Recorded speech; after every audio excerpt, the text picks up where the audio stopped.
적은 것과 물고기 내 모든 걸 드릴 때 모두 고백해 여호와 이래.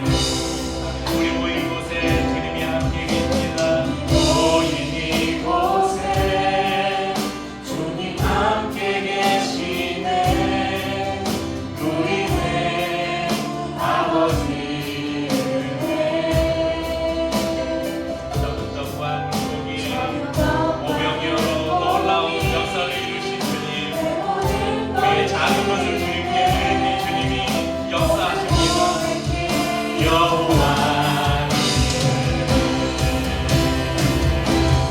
주가 일하시네.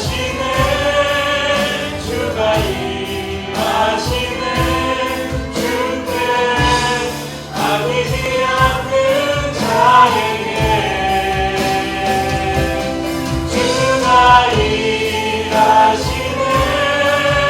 주가 일하시네. 신뢰하며 없는 자에게 아멘.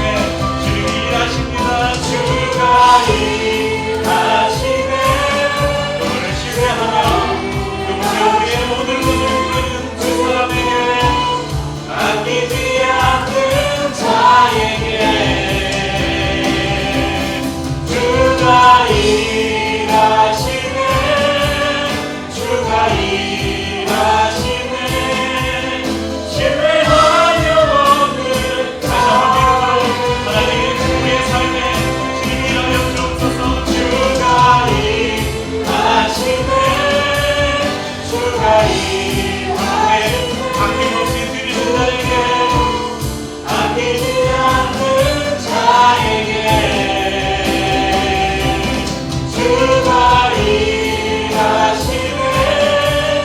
그런 믿음으로 신뢰하며 나아가는 자들에게 신뢰하며 오는 자에게.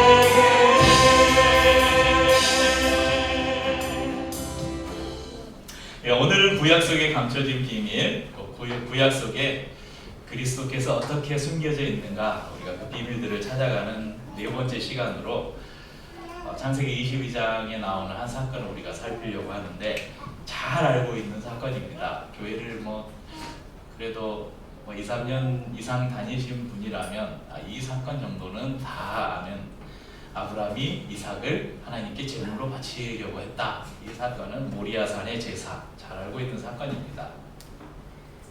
우리 창세기 12장 1절에서 2절 한번 보시겠습니까? 여호와께서 아브라함에게 이르시되 너는 너의 고향과 친척과 아버지의 집을 떠나 내가 내게 보여줄 땅으로 가라. 내가 너로 큰 민족을 이루고 내게 복을 주어 내 이름을 창대하게 하리니 너는 복이 될지라. 하나님께서 처음 아브라함을 부르시는 장면입니다. 하나님께서는 아브라함을 부르셔서, 그때는 아브람이었죠. 아브라함을 부르시면서 그와 언약을 맺습니다. 언약의 내용이 뭡니까? 내가 너로 인해서 큰 민족을 이루어 주겠다. 그리고 너를 복의 근원으로 삼겠다. 이런 언약이었습니다. 하지만 그 언약은 좀처럼 이루어질 기미가 보이지 않았습니다. 그래서 아브라함은 하나님을 향해서 이렇게 말해요. 창세기 15장 2절에서 5절 보면, 아브라함이 이르되 주 여호와여 무엇을 내게 주시려 하나이까? 나는 자식이 없사오니 나의 상속자는 이 다메섹 사람 엘리에셀이니이다. 아브라함이 또 이르되 주께서 내게 씨를 주지 아니하셨으니 내 집에서 길린 자가 내 상속자가 될 것이니이다.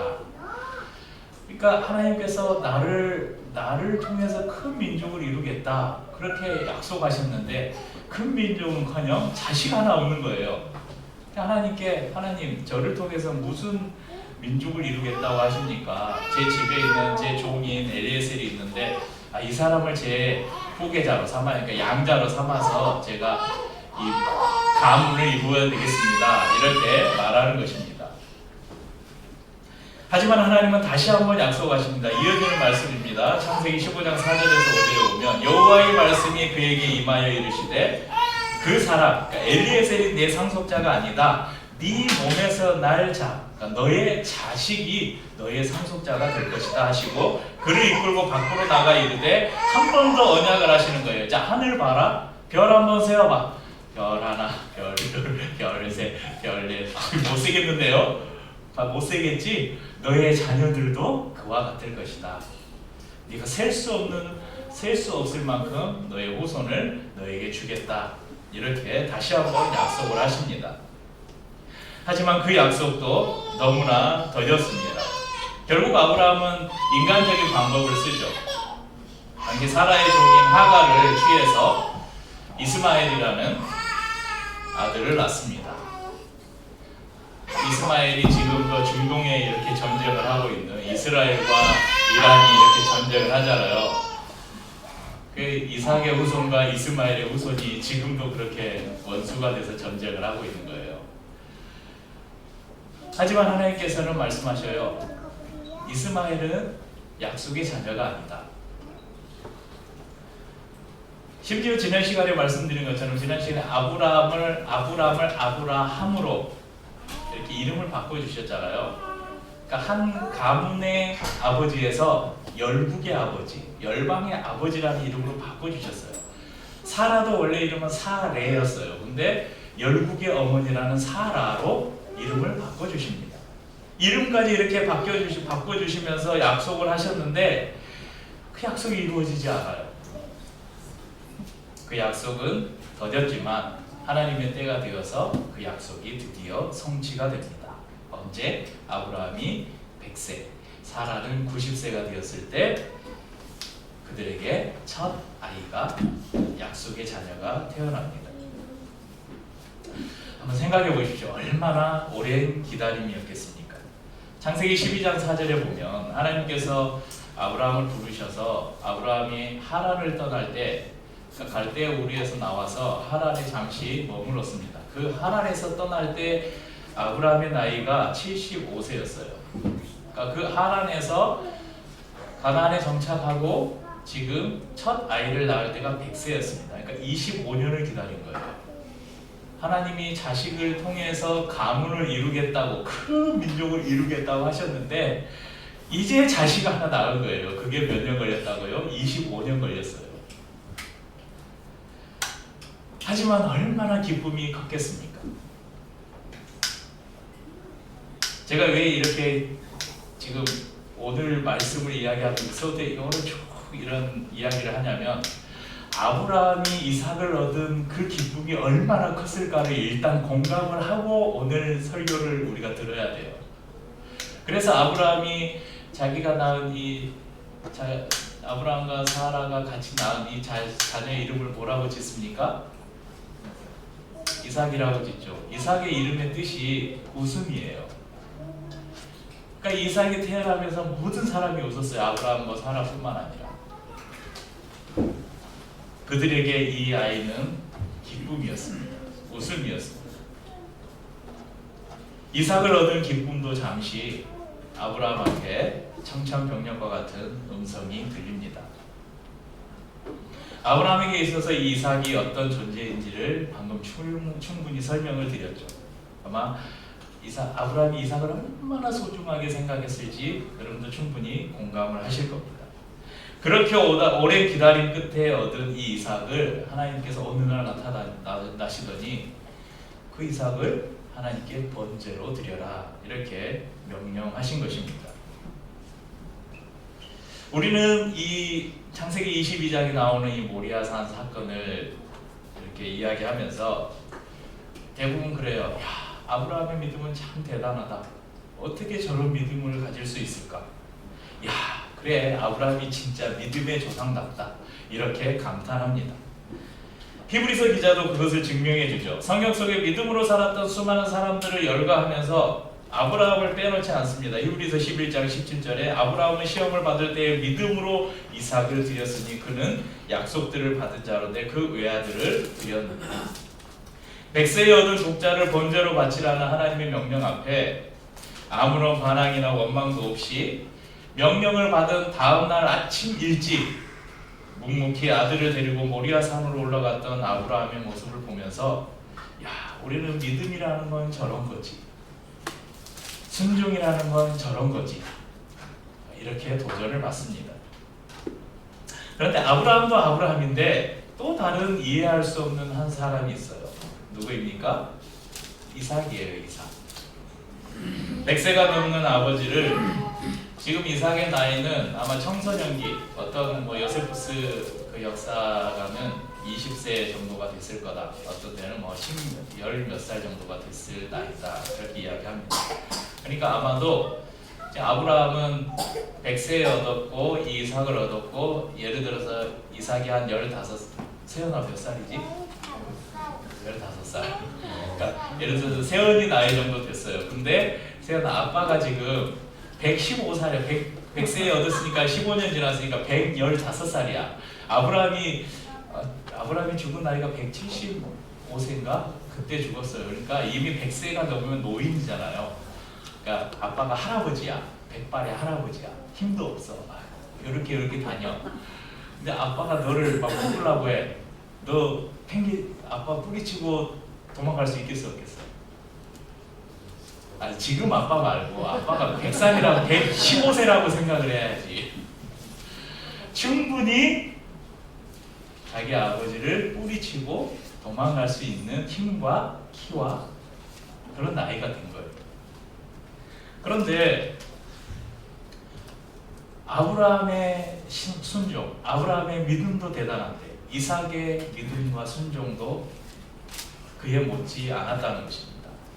그러면서 우리는 이삭도 참 대단하다, 우리도 저런 순종의 모습을 가져야지, 이렇게 부러워합니다. 그런데 오늘 저희가 읽은 본문의 가장 중요한 핵심은 아브라함의 믿음도 이삭의 순종도 아닙니다. 오늘 사건은 죄악에 빠진 인류를 구원하시려는 하나님의 구원 계획이 하나님의 역사 안에서 신실하게 이루어지고 있음을 우리에게 미리 보여준과 동시에 우리를 향한 하나님의 사랑과 그 성자 예수님의 사랑이 얼마나 크고 놀라우신 것인가를 우리에게 보여주는 사건입니다. 모리아 산의 번제 사건은 장차 하나님께서 죄악 가운데 있는 인류를 어떻게 구원하실지 보여주는 숨겨진 비밀, 하나의 그림자이고 예표입니다. 그래서 많은 신학자들은 이 창세기 22장에 나오는 이 모리아 사건을 가리켜서 이 모리아 산을 구약의 갈보리다, 이렇게 이야기합니다. 갈보리 산은 예수님이 십자가에 못 박혔던 그 산을 말합니다. 특별히 예수님에 대한 비밀이 이 이삭을 통해서 예표되고 있는데, 이삭의 모습이 어떻게 예수님과 이렇게 닮아 있는지 예전에도 제가 한번 여러분에게 말씀을 드린 적이 있습니다. 오늘 다른 관점으로 이 말씀을 나누면서 한 번 더 살펴보겠습니다. 이삭은, 표를 보시면 이삭은 누구죠? 아브라함의 독자였습니다. 예수님은 하나님의 독생자이시죠. 이삭은 아이를 가질 수 없는, 그러니까 당시에 아브라함이 100세고 사라가 90세예요. 당시의 사람들의 기준에서도 이미 생리가 끊어지고 자연적으로 임신을 할 수 없는, 오늘날처럼 뭐 인공수정 이런 게 없는 시대잖아요. 임신을 할 수 없는 그 나이에 이삭을 가진 거예요. 예수님은 남자를 알지 못하는 동정녀 마리아, 그의 몸을 통해서 성령을 통해 잉태해서 태어났습니다. 이삭은 죽음 직전까지 하나님께 순종했고 예수님은 십자가에 죽기까지 순종하셨습니다. 이삭은 죽음 직전에 구원을 받았는데, 그 아브라함이 하나님의 명령을 받고 모리아산까지 성경에 보면 며칠이 걸렸다고 나와 있습니까? 사흘이 걸렸어요. 그러니까 이미 하나님이 아브라함에게 네 아들 이삭을 번제로 바치라 했을 때, 아브라함이 그 명령을 순종하고 실행하는 순간 이미 이삭은 제물이 된 거예요. 죽은 목숨인 거예요.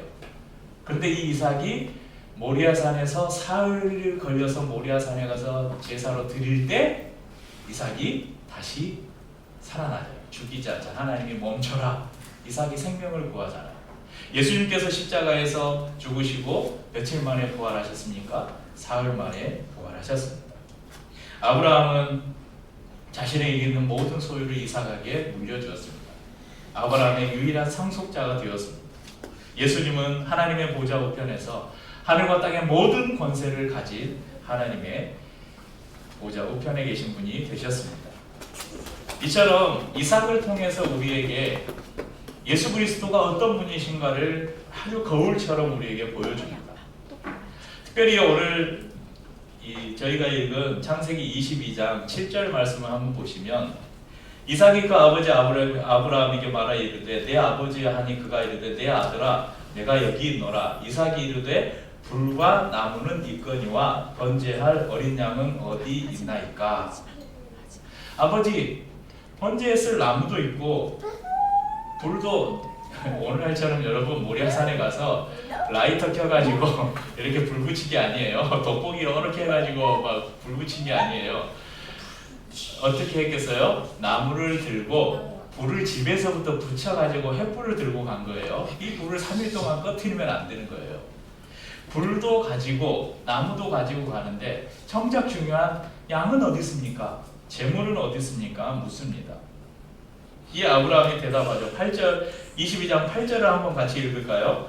아브라함이 이르되 아들아 번제할 어린 양은 하나님이 자기를 위하여 친히 준비하시리라 하고 두 사람이 함께 나아가서 실제 아브라함의 말은 그대로 실현되었어요. 여러분 오늘 말씀의 본문이 13절에 뭐라고 말합니까? 아브라함이 눈을 들어 살펴본즉 한 숫 양이 뒤에 있는데 뿔이 숯불에 걸려 있는지라 아브라함이 가서 그 숫 양을 가져다가 아들을 대신하여 번제로 드렸다. 여러분 그러니까 아브라함은 하나님이 이삭을 번제로 드리라고 할 때 설사 내가 이삭을 진짜 잡아서 각을 뜨고 하나님께 번제로 드렸더라도 하나님은 이삭을 다시 살려내실 것이다. 그런 믿음이 하나 있었고요. 만약에 그렇지 않다면 하나님이 이삭을 대신해서 하나님이 또 다른 재물을 분명히 준비해 주실 것이다. 이런 믿음을 가지고 있었죠. 그의 믿음대로 이삭을 대신할 재물이 숯불에 걸려 있었습니다. 그래서 아브라함은 그 땅을 가리켜서 여호와께서 준비하신다. 이런 의미를 담은 여호와 이레라고 불렀습니다. 그래서 사람들은 그때의 일을 기억하면서 이 모리아산을 올 때마다 여호와의 산에서 준비되리라 이렇게들 말했다는 것입니다. 아브라함도 또 당시의 사람들이 그 산을 또 그 사건을 보면서 여호와 이레 여호와의 산에서 준비되리라 이렇게 말했던 것은 그 하나님께서 이삭을 대신해서 숯불에 양을 한 마리 이렇게 준비해 놓으셨다는 그 사건만을 생각했을 거예요. 그런데 오늘 본문은 우리에게 더 큰 비밀을 알려주고 있습니다. 3000여 년이 지난 후에 여호와의 산에서 준비되리라는 말이 성취되는 사건이 일어납니다. 아브라함이 이삭의 등에 번제했을 나무를 짊어지었던 것처럼 성부 하나님은 자신의 독생자에게 나무 십자가를 지으셨습니다. 자신이 태워질 나무를 지고 모리아산을 올랐던 이삭처럼 예수님은 자신이 달릴 십자가를 지고 골고다 언덕길을 오르셨습니다. 그리고 장작더미 위에 이삭이 제물로 눕혀졌던 것처럼 예수님은 십자가에 제물이 되어 달리셨습니다. 모리아산을 바라보면서 사람들이 여호와의 산에서 준비되리라 말했던 것처럼 하나님께서는 우리의 구원을 위해서 여호와의 산, 곧 갈보리 언덕 위에서 구원의 역사를 준비하신 것입니다. 사랑하는 성도님들, 하나님께서는 번제로 드려지기 위해 모리아산으로 올라갔던 이삭을 통해서 그리고 이삭을 대신해 숯불에 걸려있던 양을 통해서 우리에게 예수 그리스도를 보여주셨습니다. 그러나 무엇보다도 이 사건은 우리를 향한 성부 하나님의 사랑이 얼마나 큰 것인지를 보여줍니다. 여러분, 피조물의 생명은 유한하죠. 우리는 유한한 존재입니다. 그런 유한한 존재가 자신이 가장 아끼고 사랑하는 유일한 아들, 죽으면 끝나버리는 유한한 생명을 가진 아들을 제물로 드리는 것만큼 사랑을 표현할 방법이 어디에 있겠습니까? 그래서 요한복음 15장 13절에는 이런 말이 있습니다. 같이 읽어보죠. 사람이 친구를 위하여 자기 목숨을 버리면 이보다 더 큰 사랑이 없나니. 목숨을 버리는 것만큼 큰 사랑은 없다. 이삭을 번제로 드리기 위해 그에게 장작더미를 지우고 칼을 빼어서 그의 목을 찌르려 했던, 어쩌면 차라리 하나님 나를 제물로 드리라고 하십시오. 여러분 우리 그러지 않겠습니까? 여기 자녀를 가지신 우리 성도들 계시잖아요. 여러분의 자녀를 하나님이 제물로 드리라고 했다고 생각해 봐요. 그러면 막 울부짖으면서 뭐라고, 하나님 차라리 저를 데려가세요. 하나님 차라리 저를 드릴게요. 이러지 않겠어요? 그런데 아브라함의 믿음이 대단한 건요, 그게 하나님의 뜻이 아니라는 걸 알았던 거예요. 자신의 생명이 아까워서 이삭을 제물로 드리려 했던 게 아니고, 하나님은 내 생명보다 더 소중한 것, 더 귀한 것을 요구하시는구나. 그러니까 아브라함이 자신의 생명을 드리지 않고 이삭을 드렸던 것은 더 좋은 것을 하나님 앞에 드리려고 했던 마음이었죠. 그것을 보면서, 아브라함의 그 마음을 보면서 하나님의 마음을 우리가 엿볼 수 있습니다. 아브라함이 하나님의 명령에 순종해서 그렇게 자신의 독자를 하나님께 드렸던 것처럼, 하나님이 우리를 향한 사랑이 그만큼 크고 놀랍다는 것입니다. 우리는 크신 하나님의 사랑으로 구원받았습니다. 그 사랑의 깊이와 높이를 우리가 감히 측량할 수 있으며 상상이나 할 수 있겠습니까? 독일 태생의 목사이자 음악가인 프레데릭 마틴 레만이라는 분이 있습니다. 여기 저희 이제 곧 찬양 부를 건데, 여러분 앞에 보시면, 여러분 찬송가 304장에 보면 그 작곡자가 나와 있어요. 작사 작곡자가 F.M. 레만이라고. 이분이 그 하나님의 크신 사랑에 감격해서 이런 노래를 지었는데, 그런 가사를 쓰잖아요. 그 크신 하나님의 사랑 말로 다 형용 못하네. 죄범한 영혼을 구하려고 그 아들을 화목제물로 삼으시고 죄를 용서하셨네. 그 3절에 보면, 3절에 이런 가사가 있죠.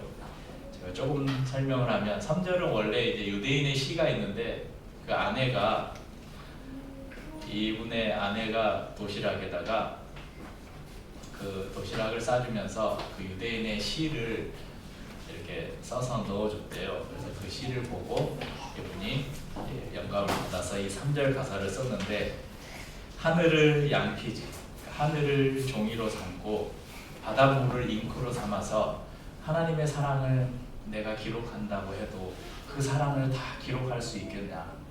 다 기록할 수가 없다. 이렇게 고백했다는 것입니다.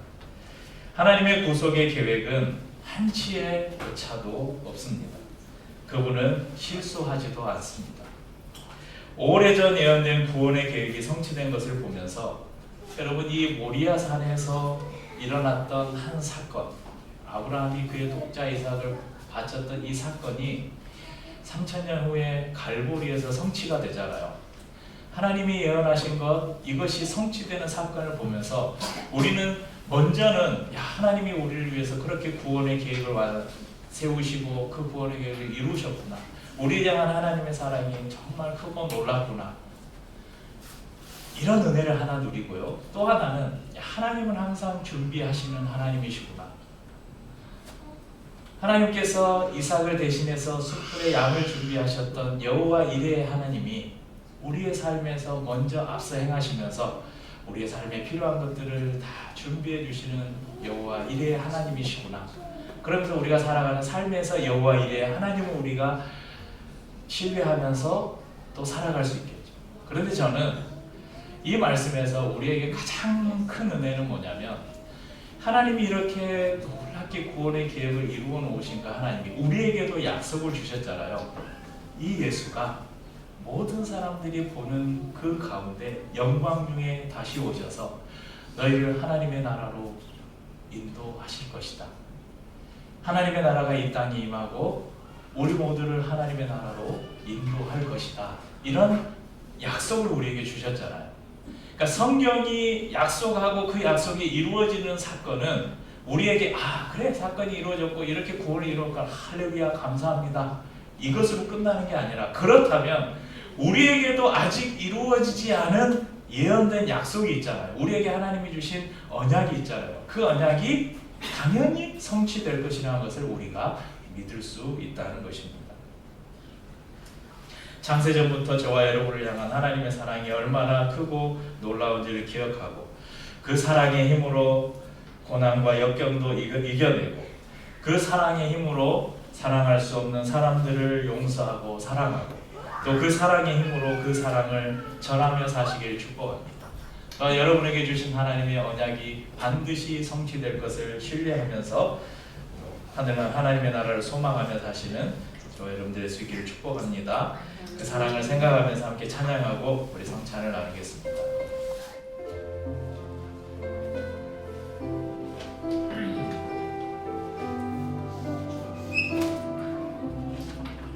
크신 하나님의 사랑 말로 다 영영 못하네. 저 높고 높은 별을 넘어 이 낮고 낮은 땅 위에 죄범한 영혼 구하여 그 아들 보내사 만옥죄로 삼으시고 죄 용서하셨네. 하나님 크신 사랑을 증량 다 못하며 영원히 변치 않는 사랑 성도여 찬양하세. 외로운 시절 지나가고 땅 위에 영화쇠 할 때 주 믿지 않던 영혼들은 큰 소리 외쳐 울어도 주 믿는 성도들에게 큰 사랑 베푸사 우리의 죄 사했으니 금에 잊을까. 하나님 크신 사랑은 증량 다 못하며 영원히 변치 않는 사랑 성도여 찬양하세. 하늘을 두루마리 삼고 바다를 먹물 삼아도 한없는 하나님의 사랑 아기로 갈 수 없겠네. 하나님의 크신 사랑 그렇지 닿았을까. 저 하늘 높이 쌓아도 채우지 못하니 하나님 크신 사랑은 증량 다 못하며 영원히 변치 않는 사랑 성도여 찬. 하나님 크신 사랑은 하나님 크신 사랑은 증량 다 못하며 영원히 변치 않는 사랑 성도여 찬양하세. 나의 가는 길 주님 인도하시네. 그는 보이지 않아도 날 위해 일하시네. 주 나의 인도자 항상 함께 하시네. 사랑과 힘 베푸시며 인도하시네. 인도하시네. 나의 가는 길 나의 가는 길 주님 인도하시네. 그는 보이지 않아도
주시니